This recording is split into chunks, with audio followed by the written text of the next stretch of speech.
Bonjour à tous, bienvenue sur cette nouvelle vidéo. Dans ce vlog, on va s'occuper de la peinture des portes de cuisine. Alors choisir la bonne couleur n'a pas du tout été chose facile. Je vais tout de même vous éviter tout le tralala, ces minutes interminables où je vous expliquais quel pot de peinture on avait acheté et le comment du pourquoi est-ce qu'à chaque fois on se trompait sur la couleur. Nous avons dépensé 100 € dans des tests de couleurs qui n'ont pas été concluants et en plus de cela, je me retrouve avec des pots de peinture que possiblement j'aurais jamais envie d'utiliser. Alors oui, c'est vrai, on n'aurait jamais dû acheter des pots de peinture pour faire des tests, mais on ne savait pas quoi faire. Après plusieurs échecs, on a décidé d'aller chez Colora. C'était notre première fois et franchement, on n'a pas été déçus. C'est trop bien d'être accompagné par un pro. Camille de Colora nous a tout de suite sorti la bonne palette de couleurs. Alors certes, nous avons payé un peu plus cher leur peinture, mais si on avait été tout de suite chez eux, on aurait gagné un temps précieux et on aurait évité de jeter 100 € à la poubelle. Alors maintenant que vous connaissez l'histoire, je vais vous laisser profiter de l'épisode.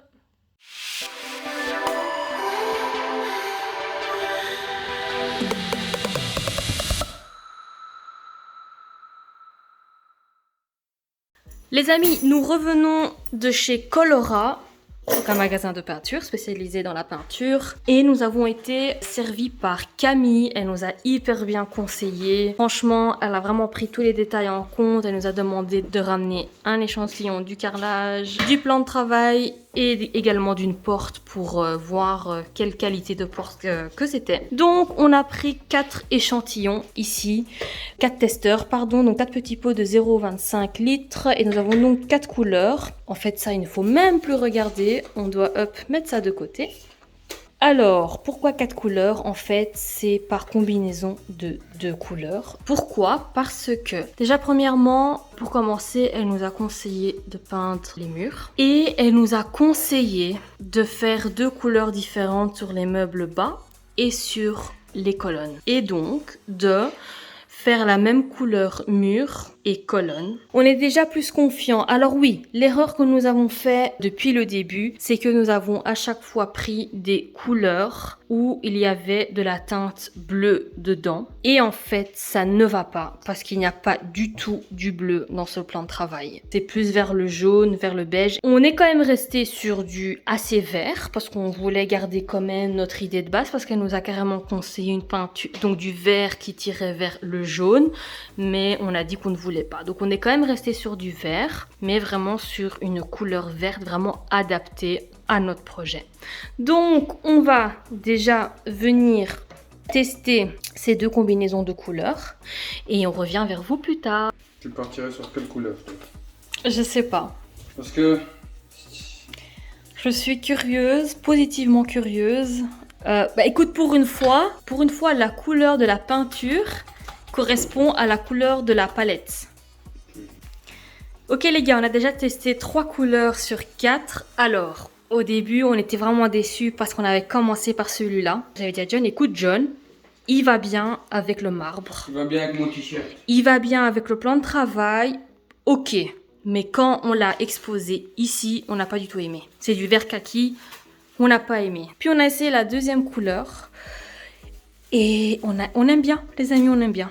On aime bien, on se dit que c'est la bonne couleur. Donc je pense qu'on a trouvé notre couleur. On a testé cette couleur-ci sur le mur. Et alors les gars, ça fait une différence. Et c'est bien parce que du coup, ça donne de la chaleur. Donc moi, ça me dérange pas de repeindre la cuisine de cette couleur pour apporter de la chaleur en fait. T'en penses quoi, John? Ouais. Il est temps maintenant de s'occuper des joints histoire qu'on puisse enfin apprécier le résultat final du carrelage parce que selon mon père, ça faisait trop boucherie.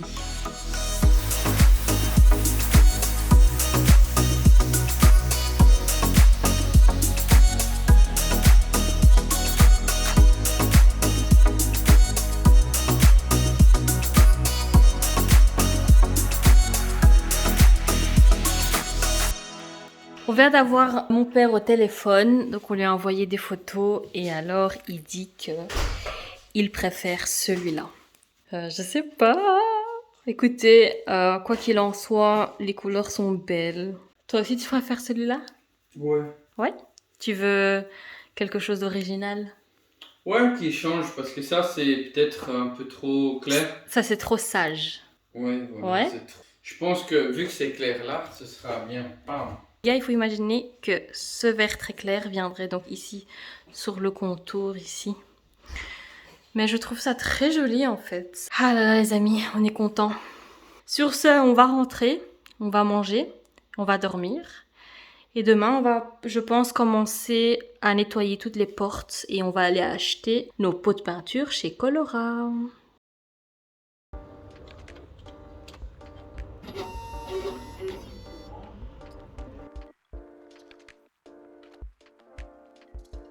Hello les amis, nous sommes le lendemain, c'est déjà l'après-midi. Regardez, John s'est occupé des portes. En fait, il a fait ça le temps que moi, le matin, je suis allée chez Colora pour aller acheter nos pots de peinture. Donc, il y en a 4. Pourquoi? Il y a le primaire, déjà. Primaire pour les armoires. Il y a la couleur vert foncé pour les armoires bas. Et il y a le vert clair pour les colonnes. Et elle a marqué ici plainte parce que nous devons également donc peindre. Je parle des plaintes des murs. Et on va le faire donc de cette qualité de peinture que c'est Persisto. Donc c'est beaucoup plus solide. Et voici ici la peinture murale qui est donc la même couleur que celle des colonnes. Avant de pouvoir réellement passer à la peinture, il nous restait encore quelques étapes de préparation comme s'occuper des décollements par-ci par-là. Même après remplissage des découpes, on trouvait qu'on voyait encore un peu où est-ce qu'on avait découpé. Alors John a acheté un primer filler. Parce que même si nous avons comblé les trous avec de la pâte à bois, il reste toujours un petit creux visible même après ponçage. Dans ce cas, il faut alors appliquer un primer filler. Le fait qu'il soit filler, cela viendra combler tous les petits trous. Ceci est donc un conseil de John qui est un pro de la peinture parce qu'il a été carrossier. John prépare son atelier, dispose les portes, reponce toutes les portes une dernière fois avant peinture. On a retiré la poussière avec un chiffon spécial carrosserie qui est un peu collant. On a ensuite été chercher le compresseur parce que oui, en tant que carrossier, John a décidé de peindre au pistolet. Bon, on se fait un petit avant de la cuisine ? L'air de rien les gars, je suis assez fière de nous, on a quand même réussi à refaire une cuisine sur mesure avec des meubles récupérés. Ok, il est temps de préparer la peinture. John utilise son pistolet à peinture de pro. Il dilue la peinture avec de l'eau, il mélange bien, utilise un filtre pour venir verser sa peinture dans son récipient. Il met son masque et c'est parti. John applique le primaire et après quelques heures de séchage, on peut enfin passer à la couleur. On était vraiment impatient de voir la couleur sur les portes. John commence par le vert clair et qu'est-ce que c'est beau! En attendant que la peinture sèche, on s'occupe des caissons. Nous avons décidé de ne pas peindre l'intérieur des caissons de cuisine, mais il fallait quand même peindre la partie avant. Nous avons suivi les mêmes étapes, passer un coup de ponçage, nettoyer avec un dégraissant, enlever les poussières et ensuite nous avons passé une couche de primaire et 2 couches de couleur. Et maintenant le moment le plus excitant les gars, le vert olive.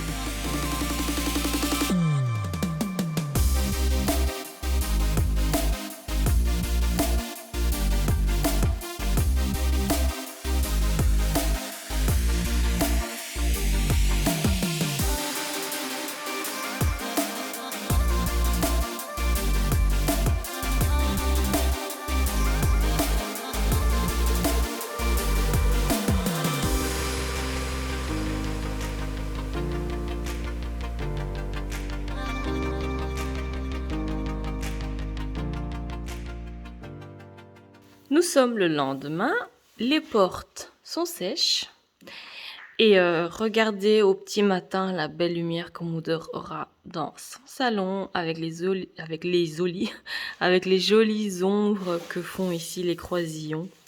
Oh, c'est trop joli. Et voilà, les portes, elles sont sèches. On est content du résultat. On réalise quand même qu'on a créé une cuisine sur mesure dans des conditions pas idéales.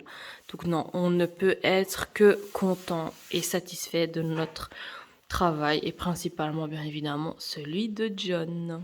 Ok, on va les installer parce que du coup on doit libérer de la place pour pouvoir peindre les dernières plaques, les plaintes, etc., etc. Donc en fait on devra commencer par ranger parce que vraiment c'est le bordel.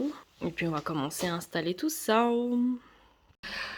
Bon, du coup, il y a quand même la peinture qui a été sur la face arrière. Montre-nous ça, John. Tadam! On va devoir arranger cela. On peut pas laisser ça comme ça.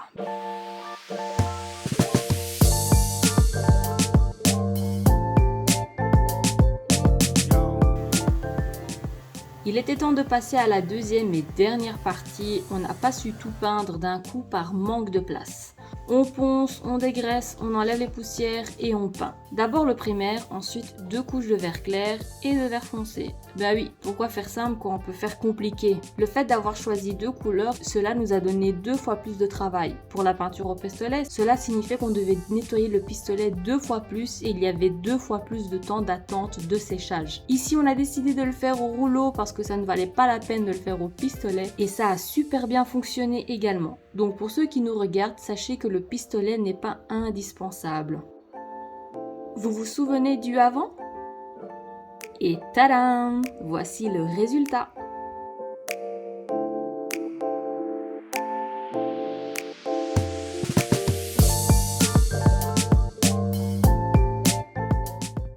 Sur vidéo, on a l'impression que ça va vite, mais c'est faux. On a tout donné pour terminer la peinture avant le retour de mon père parce qu'on voulait trop voir sa réaction. Waouh! Oh, c'est beau! Ah, c'est magnifique! Bien choisi! Oui, je savais que j'allais voir quelque chose! Oh, c'est magnifique! Ah, c'est une couleur! Oh, splendide! Ah, c'est beau! C'est beau, hein? Ah, oui! Regarde ça, regarde! Ah, t'as mis un truc, ouais, c'est bien! Oui, nickel! Et il va là, fixe.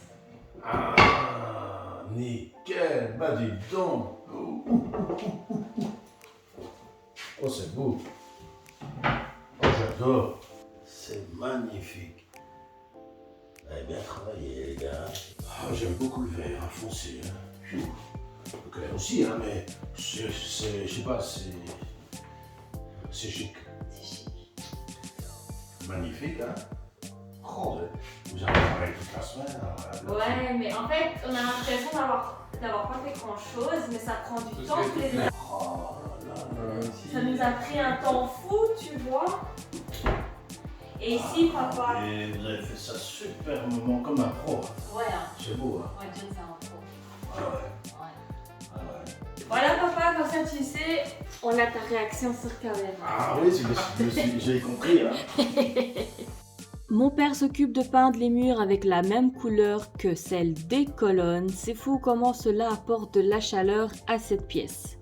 Ensuite, il était temps de réfléchir au dernier plan de travail de la cuisine. Encore une fois, on ne choisit pas la facilité. Donc oui, John a décidé de le faire lui-même. Nous avons trouvé sur Marketplace un vendeur de jolies planches en chêne à un prix intéressant. Celle que vous voyez coûte entre 30 et 40 euros. Pour notre plan de travail de 2,30 m sur 1 m de large, il faut compter environ 160 euros de planches. L'inconvénient, c'est que les planches n'étaient pas rabotées sur toutes les faces. Alors John s'est débrouillé comme il a pu pour rendre les côtés les plus droits possibles pour qu'au moment du collage, on ne voit pas d'écart. John dispose les planches à sa convenance, choisit le plus beau côté pour le côté visible et ensuite il passe au collage. Il utilise les serre-joints pour tout serrer et il ne reste plus qu'à laisser sécher tout ça pendant une nuit. Le lendemain, John enlève les serre-joints et la table est créée. Après un coup de ponçage, il est temps de venir présenter le plan de travail pour pouvoir faire les découpes nécessaires. Nous étions très contents du résultat, mais les choses ne vont pas se passer comme prévu. Les amis, nous sommes entre-temps début août. Après nous être occupés du reste de la maison, on retourne ici dans la cuisine. Vous avez vu que John a donc fait un plan de travail avec des planches en chêne qu'il est venu donc coller avec des serre-joints. Les amis, on a changé d'avis. Je vous explique. Nous avons trouvé sur Marketplace un plan de travail à 50 euros. De base, on cherchait un plan de travail pour la buanderie. On est tombé sur un, en fait, qui est assez grand pour le mettre ici. Et ce n'est que genre 2 jours plus tard où on s'est dit pourquoi pas le mettre ici. C'est pour ça qu'on change donc de plan. Vous inquiétez pas, celui que John a fait ici pour la cuisine, on va la récupérer, mais on va l'utiliser dans la salle à manger. Donc vous inquiétez pas, ce n'est pas perdu. Petit détail quand même avant de continuer. John avait fait un plan de travail qui faisait 1 mètre. de long, pardon, de large. Celui-là, il fait 1,17 m. Bon, ça dépasse un tout petit peu plus, on aura moins d'espace ici pour circuler, mais c'est pas grave. Voilà les gars, à vous de jouer. Les gars, c'est très lourd.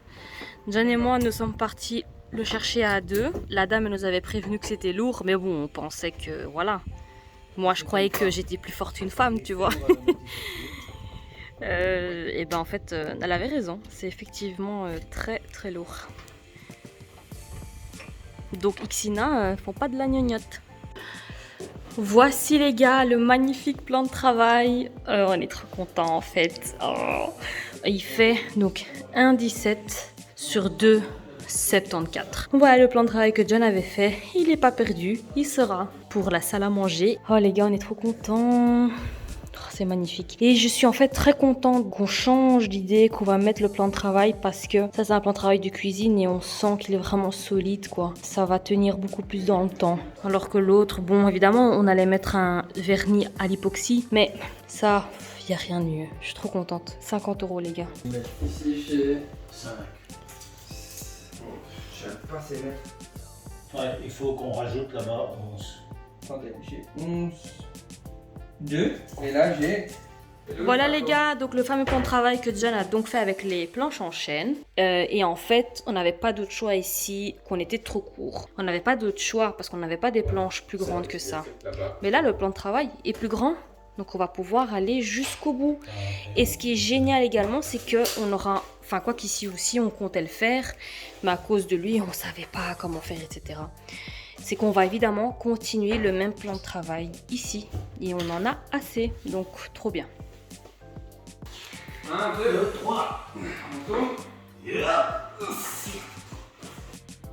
Tada les amis, regardez comment c'est trop beau. Je suis vraiment très contente. Les amis, nous sommes arrivés à la fin de cet épisode. J'espère qu'il vous a plu. J'espère que la cuisine, elle vous plaît. Il y a encore quelques détails à apporter, mais ça, ce sera à mon avis donc pour la révélation, quand on fera donc la révélation à Moodor. Et on se retrouve la semaine prochaine pour d'autres avancées dans la maison. À bientôt!